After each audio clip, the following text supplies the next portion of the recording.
Reginaldo Silva, concorda? Não temos exemplos a nível do mundo de empresários que terão começado e se dado bem sem serem parentes de membros do governo em funções ou não?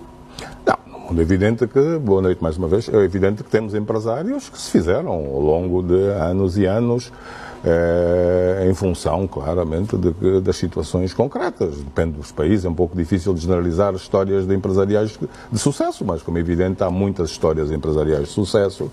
Há pessoas que, de facto, não tiveram apoios políticos, mas tudo isso tem a ver com o próprio mercado, com o funcionamento do mercado, com a concorrência e por aí adiante.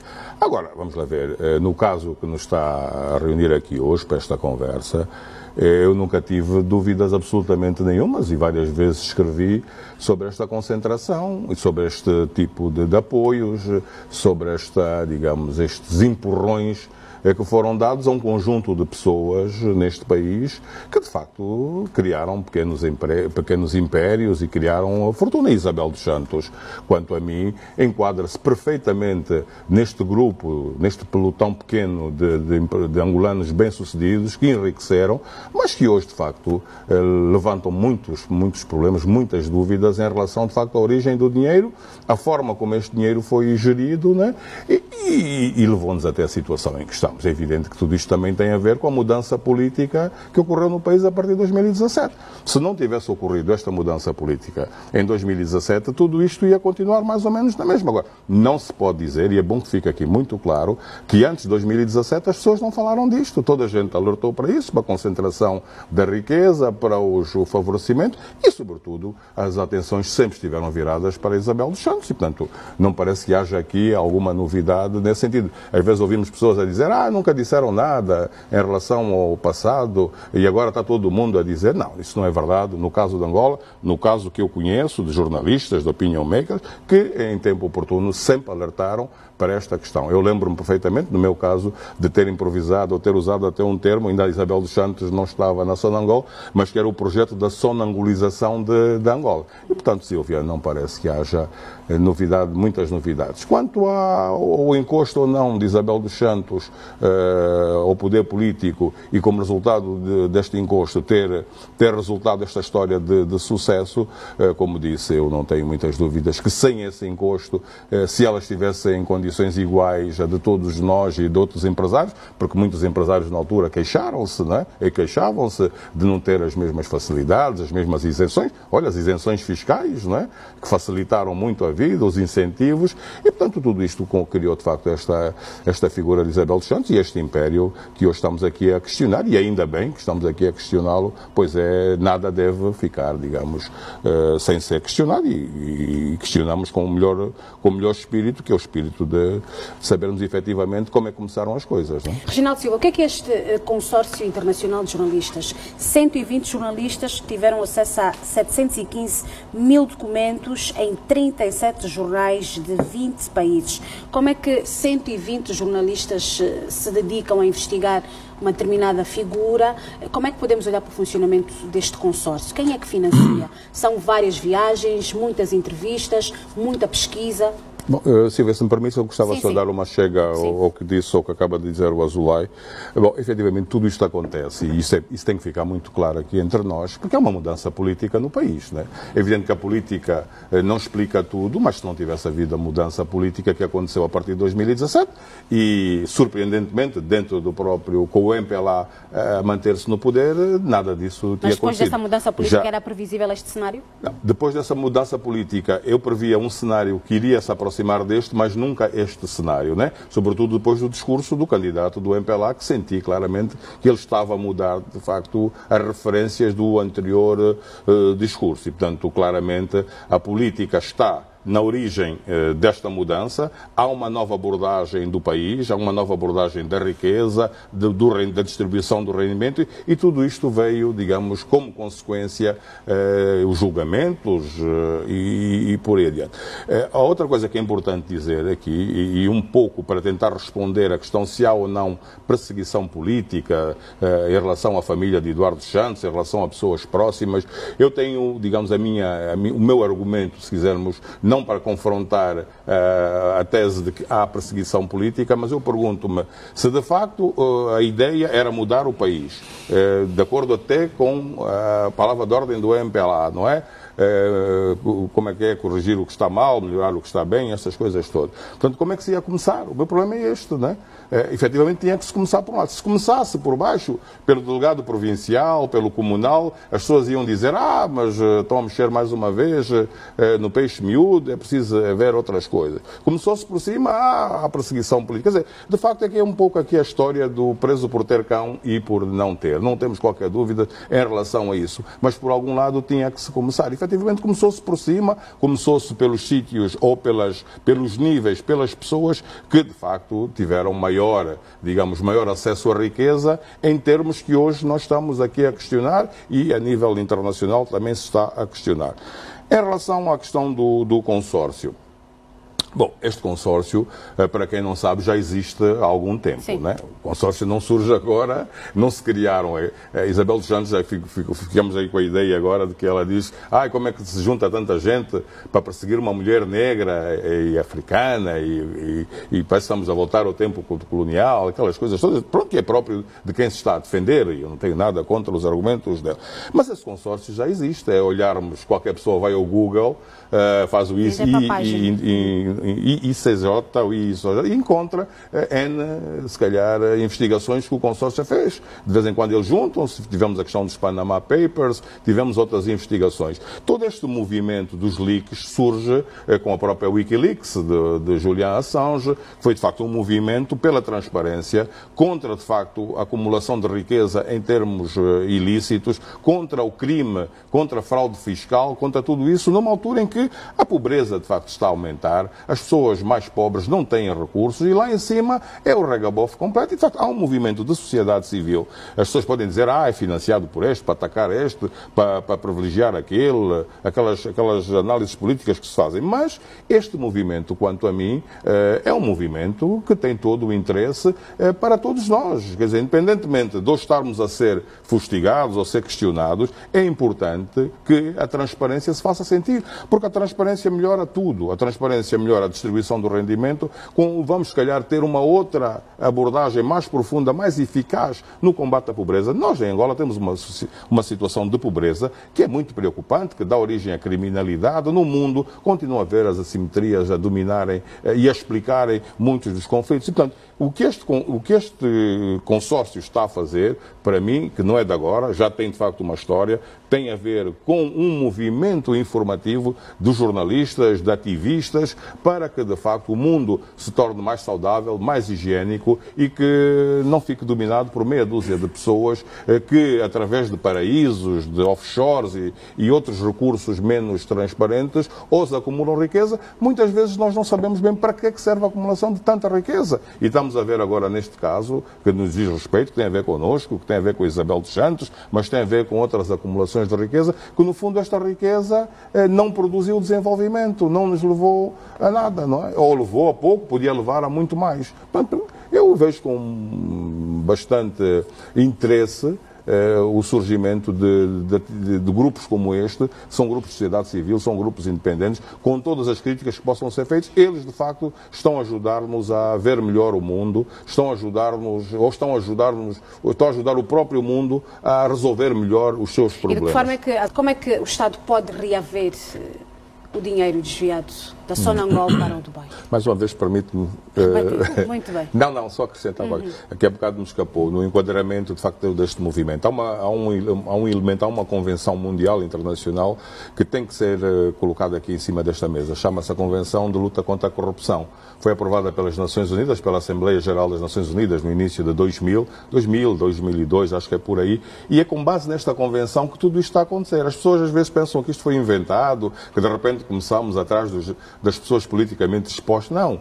A comunidade mundial internacional aprovou a Convenção de Luta contra a Corrupção na Assembleia Geral das Nações, é um documento que hoje está a ser adotado por todos os países e incorporado nos seus respectivos ordenamentos jurídicos, exatamente para isso, esta coisa de reforçar as diligências, para saber se o Reginaldo, que é filho de não sei quem e que teve numa administração tal, pode ter o mesmo procedimento, pode ser visto como uma outra pessoa que nunca teve nenhum contacto com dinheiros públicos. Tudo isto está escrito. Quer dizer, as pessoas às vezes pensam, mas estão agora a inventar essas coisas, estão a perseguir pessoas. Não. A Convenção das Nações Unidas contra a Corrupção de 2002, onde pela primeira vez se identificam as tais pessoas politicamente expostas, é que está na origem. Mas como é que isso efetiva este combate à corrupção? Com a detenção das pessoas ou com o repartimento de capitais? Cada país depois vai certamente adotar os melhores bens. Mas está lá, em termos de Bíblia, entre aspas, se quisermos, está lá definidos os conceitos, o que é que deve ser feito, as melhores práticas de gestão, até do próprio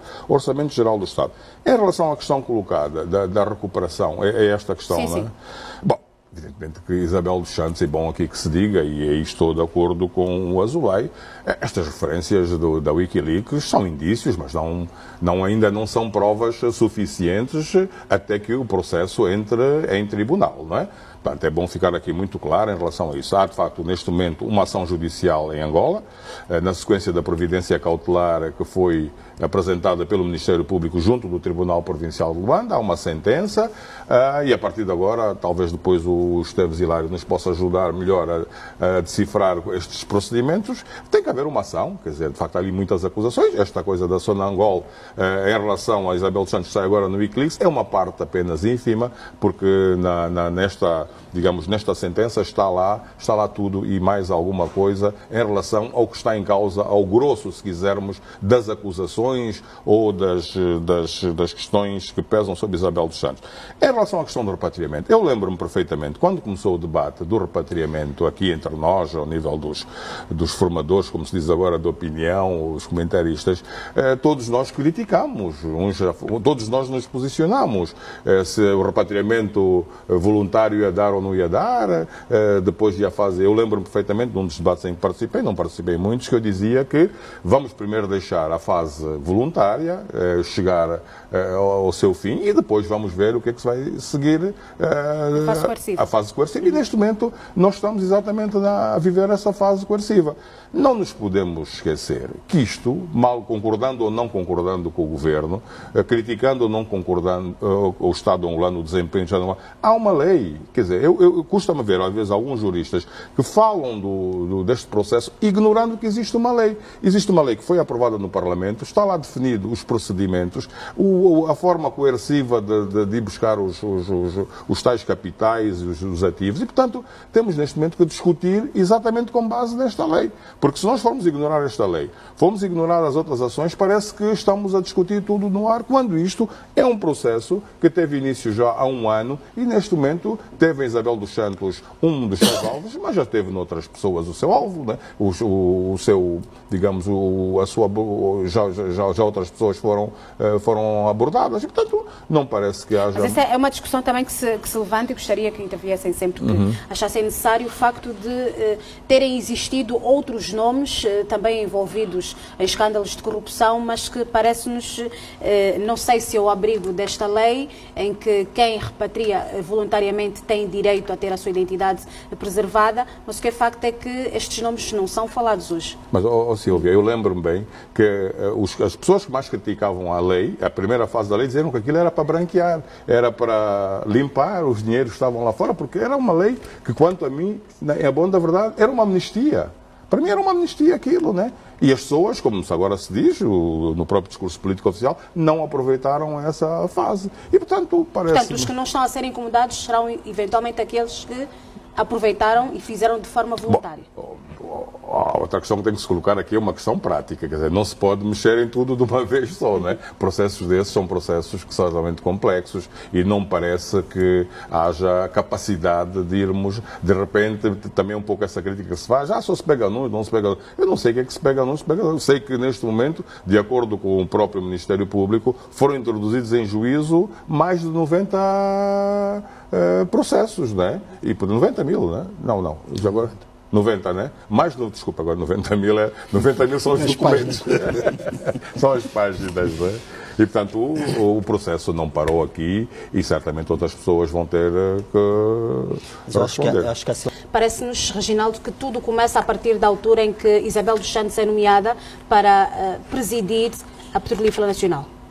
Bom, exatamente, começa aí, embora a Isabel dos Santos também refere que antes já tinha feito um estudo para a Sonangol, através da tal empresa que foi contratada pelo Ministério das Finanças, também uma consultoria que ela foi, digamos, em que ela participou. Eu gostaria aqui de destacar um aspecto que para mim é importante neste dossiê da Sonangol, é a questão da consultoria mesmo, consultoria, assistência técnica. Mais de 100 milhões de dólares. Foi por aí, em consultoria. O que se gasta em consultoria neste país, e a Sonangol é um exemplo dos piores, né, do dinheiro que se gastou em consultoria ao longo desses anos todos. Né.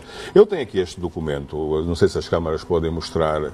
Este documento foi elaborado em 2015, pelo então PCA da Sonangol, que é o Sr. Francisco Maria de Lemos. Este documento não precisou de consultoria nenhuma. Este documento tem tudo quanto era preciso saber sobre a Sonangol. E na altura, Francisco Maria de Lemos foi quase obrigado a engolir este documento. Não é? O que é que ele retrata? Ele, nessa altura, já em 2015, portanto, e este é um documento que tem por base o ano de 2014, né? Já ele falava da situação desastrosa em que a Sonangol se encontrava. Por isso é que eu não percebo, né? Depois de um diagnóstico deste, que está aqui neste documento, este documento era um documento interno que também vazou. Ainda não era o Wikileaks, mas já tínhamos aqui um leak, que foi este documento. Este documento aqui foi o primeiro leak, se quisermos, da Sonangol, que deu origem depois a um conjunto de preocupações e que acabaram por conduzir Isabel dos Santos, se quisermos, à direção da Sonangol.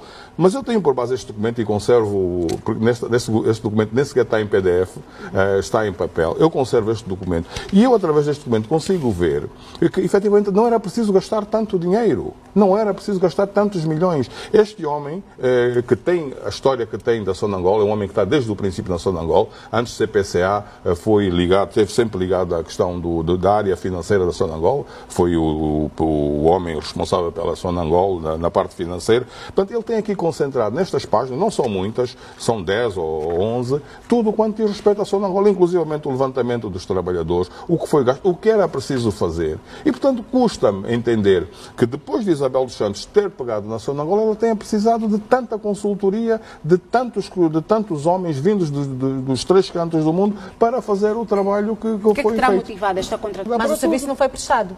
Não pode estar empolado. Por exemplo, há uma fatura aí que permite-me, que diz que são 800 mil dólares para apoiar a comunicação da Presidente. Mas o que é isto, apoiar a Presidente da Comissão? Não é? Há papéis, não é? O dinheiro não saiu assim, mas qualquer coisa valia como fatura para se fazer um pagamento, não é?